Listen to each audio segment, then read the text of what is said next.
ഒരു സംശയം ചോദിച്ചോട്ടെ, ഒരേ ഒരു സംശയം. നമ്മുടെ ഈ യാത്ര ടുഡേ ദിൽഷാദിനെ കാണുന്നില്ല എന്നുള്ള കോലാഹലമാണല്ലോ കുറച്ച് ദിവസമായിട്ട് സോഷ്യൽ മീഡിയയിൽ. ഇപ്പോൾ കണ്ടുകിട്ടിയെന്ന് പറയുന്നു ഹോസ്പിറ്റലൈസ്ഡ് ആയിരുന്നു.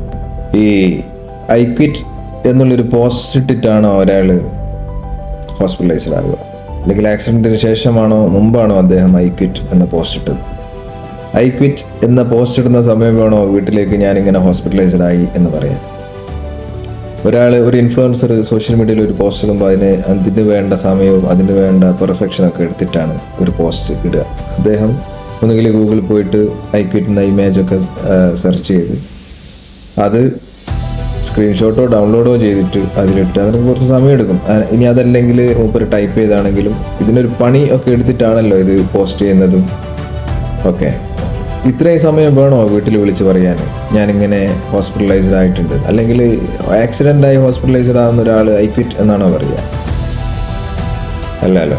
അപ്പോൾ റീച്ചിന് വേണ്ടിയിട്ട് ഉള്ള പരിപാടിയാണ് ഇതെന്ന് ഞാൻ പറഞ്ഞാൽ ഒരുപാട് ആൾക്കാർ എന്നെ തെറി വിളിക്കാൻ വരുമായിരിക്കും. ഞാൻ ആ ഐ ക്വിറ്റ് എന്ന പോസ്റ്ററിതായി ഈ കമൻ്റ് ഇട്ടിരുന്നു. ആ കമൻ്റ് ഇപ്പോൾ കാണാനില്ല, അറിയില്ല എങ്ങനെ പോയി എന്നറിയില്ല. പണ്ടല്ല കുറച്ച് മുമ്പ് നൊമാഡ് ആമസോണിൽ പെട്ടു എന്നും പറഞ്ഞിട്ട് ഇതുപോലെ തന്നെ ഒരു കോലാഹലം. അതും ഈ പറഞ്ഞ പോലെ ഒരു പോസ്റ്റ് ഇട്ടിട്ടാണ് ആശാനെ കാണാതാവും. എന്നാലേ റീച്ച് കിട്ടും.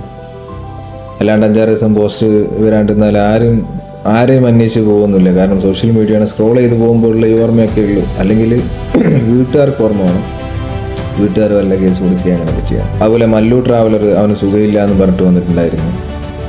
അതിപ്പോൾ പ്രശ്നങ്ങളൊന്നുമില്ല, ആശാൻ കുറച്ച് ദിവസം കഴിഞ്ഞ് പോകുന്നത് എനിക്ക് കുഴപ്പമൊന്നുമില്ല.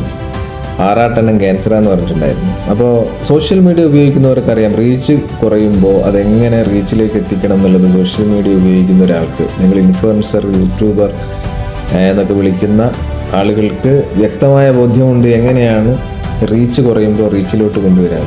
ഈ പറയുന്ന ദിൽഷാദ് ആക്സിഡൻറ്റ് പെട്ടിട്ടില്ലാന്നോ അല്ലെങ്കിൽ അദ്ദേഹം ഹോസ്പിറ്റലൈസ്ഡ് ആയിട്ടില്ലാന്നോ എന്നൊന്നും ഞാൻ പറയുന്നില്ല കേട്ടോ. പക്ഷേ ഒരു മൊബൈൽ എടുക്കാൻ പോലും വയ്യാതെ 5 ദിവസം ICUവിലോ അല്ലെങ്കിൽ കോമയിലോ ഒന്നും അല്ലല്ലോ കിടന്നത്. അങ്ങനെ ആയിരിക്കില്ല. അങ്ങനെ ആണെങ്കിൽ ഐ ക്വിറ്റ് എന്ന് പറഞ്ഞൊരു പോസ്റ്റ് അദ്ദേഹം ഇടില്ലല്ലോ. അപ്പോൾ ഇങ്ങനെ റീച്ചിന് വേണ്ടി ഓരോരുത്തർ ചെയ്യുന്ന വിഷയങ്ങൾ വലുതാക്കി കൊണ്ടുവന്ന് നമ്മളത് മനസ്സിലാക്കാനുള്ളൊരു കോമൺ സെൻസിലേക്ക് എത്തണമെന്നേ ഞാൻ പറയുന്നുള്ളൂ.